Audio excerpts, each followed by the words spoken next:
నీకు సాంగ్స్ వచ్చా? అవును. అవునా? పాడాలా? పాడు. ఏ పాట అంటే? ఏ పాట అంటే? ఆ డాన్స్ కూడా వచ్చు. డాన్స్ కూడా వచ్చా? పాట పాడు. కమలాపురం రొట్టాట దాని తాత దాని తాత కాదు అది. దాని తాత. కమలాపురం రోడ్ అంట, గాంధీ తాత అంట. చెప్పని కాదు, ఈ లిరిక్ రైటర్ నువ్వేనా? ఏ చెప్పు, లిరిక్ రైటర్ నువ్వేనా? నువ్వే రాసుకున్నా?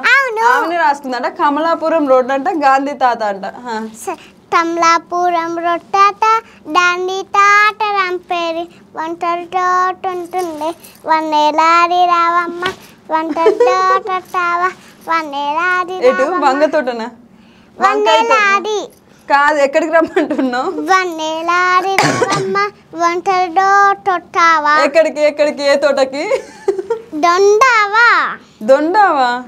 ఒకసారి మంచిగా వాడు. కమలాపురం రొట్టాట దాని తారంపేరి ఒంటరి దోటుంటుండే వన్నేలా. అది కంకర గుట్టొస్తావా వన్నేలాడి రాదమ్మ. పాడు.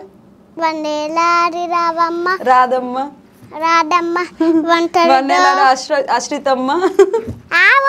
ఏ వన్నేలాడి అశ్రితమ్మ? నీ పేరే పెట్టుకోవాలి, వేరేటోళ్ళ పేర్లు మనం వాడద్దు. నువ్వు మాట్లాడితే డాన్స్ చేస్తా. నా మాటలు నీకు డాన్స్ అంటే పాటలు ఎక్కువ ఉందా? మరి డాన్స్ నేను మాట్లాడుతున్నా, డాన్స్ చేయి. నేను మాట్లాడుతున్నాను, డాన్స్ చేయి. ఎట్లా? ఎట్లా చేస్తావు? నిలబడి. నిలబడా? కూర్చొని చేయి. నిలబడి ఎట్లా వేస్తుంది? అందుకే కూర్చొని చేయి. నిలబడి ఎట్లా వేస్తుంది? ఏ కూర్చొని చేయి. కూర్చొని ఎట్లా వేస్తుంది? ఇప్పటిదాకా వేసినావు వన్నేలా ఆడి రాదమ్మ. అదే చేస్తా. మరి చెయ్యి. నిల్చొని వచ్చేయాలి. నిల్చొని మనం లాస్ట్కి వేద్దాం.